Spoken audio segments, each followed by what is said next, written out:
le bonheur et la grâce du Seigneur Jésus-Christ vous accompagnent durant cette 10 semaines qui tire à sa fin. Et je crois que vous vous portez bien comme c'est le cas pour moi. Notre chaîne, votre chaîne, la chaîne de Dieu. Merci de nous rejoindre dans notre trajet de mission découverte divine. Ma soeur, je suis le titre d'une relation conditionnelle. Les relations qui unissent les hommes entre eux sont le plus souvent conditionnelles. Et nous nous mettons dans les amitiés avec des personnes parce que nous avons des conditions. Nous avons des principes qui nous poussent à être en relation avec une personne. Dans les relations internationales, nous voyons que les États les plus puissants ont une ascendance ou alors des intérêts élevés par rapport aux États les moins puissants. Nous voyons que ces États puissants peuvent avoir dans ces accords près de 80% de bénéfices dans un domaine précis, alors que les États moins puissants peuvent en ressortir avec 20%.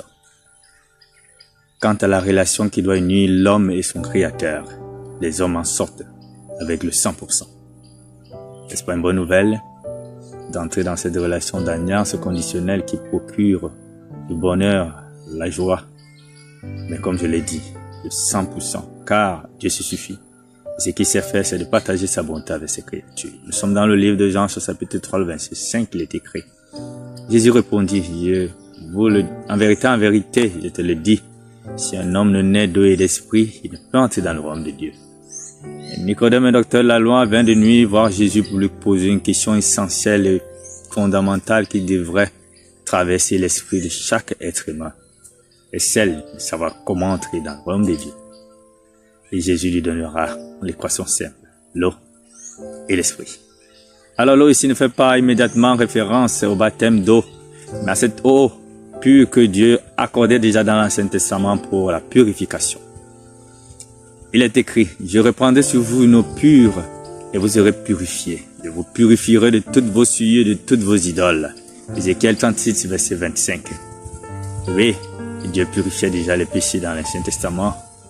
Et nous voyons qu'également cette eau qui est le symbole de Jésus, qu'il va proposer à la femme samaritaine au puits de Jacob. Il lui dira que cette eau pourrait jaillir jusqu'à la vie éternelle. Oui, nous pouvons également recevoir le baptême au travers de cette eau. Et la bonne nouvelle, c'est que Jésus est celui-là qui nous purifie aujourd'hui par son sang précieux et nous rend blanc comme neige. Alors il y a l'expression esprit qui vient tout juste après. Car sans l'esprit, nous ne pouvons véritablement pas demeurer dans cette relation conditionnelle. L'apôtre Paul dira dans le livre de Romains, chapitre 8, verset 9, il est écrit, pour vous, vous ne vivez pas selon la chair, mais selon l'esprit, si du moins l'esprit de Dieu habite en vous. Si quelqu'un n'a pas l'esprit de Christ, il ne lui appartient pas. Oui, c'est le Saint-Esprit qui nous scelle et qui nous donne la possibilité de garder cette relation d'alliance qui voudrait se voir par le biais de l'obéissance. Puisses-tu recevoir ce Saint-Esprit, toi qui m'écoutes, afin d'être soumis à la loi divine, à la loi sainte.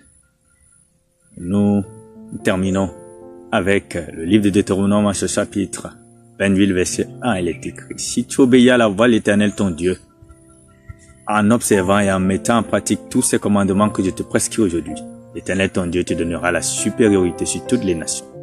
Oui, le peuple d'Israël a pour roi Dieu, qui le dirige et qui est son créateur. Nous constatons donc ici, Dieu est celui-là qui gouverne le peuple.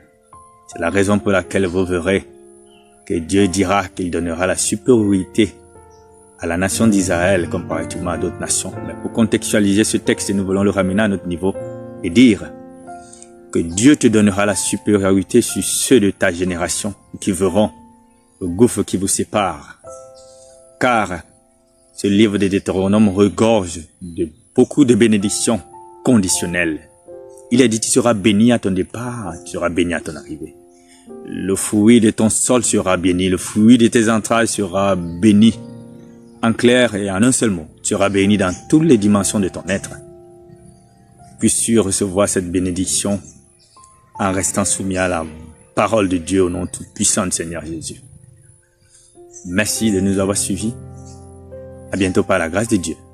Shalom.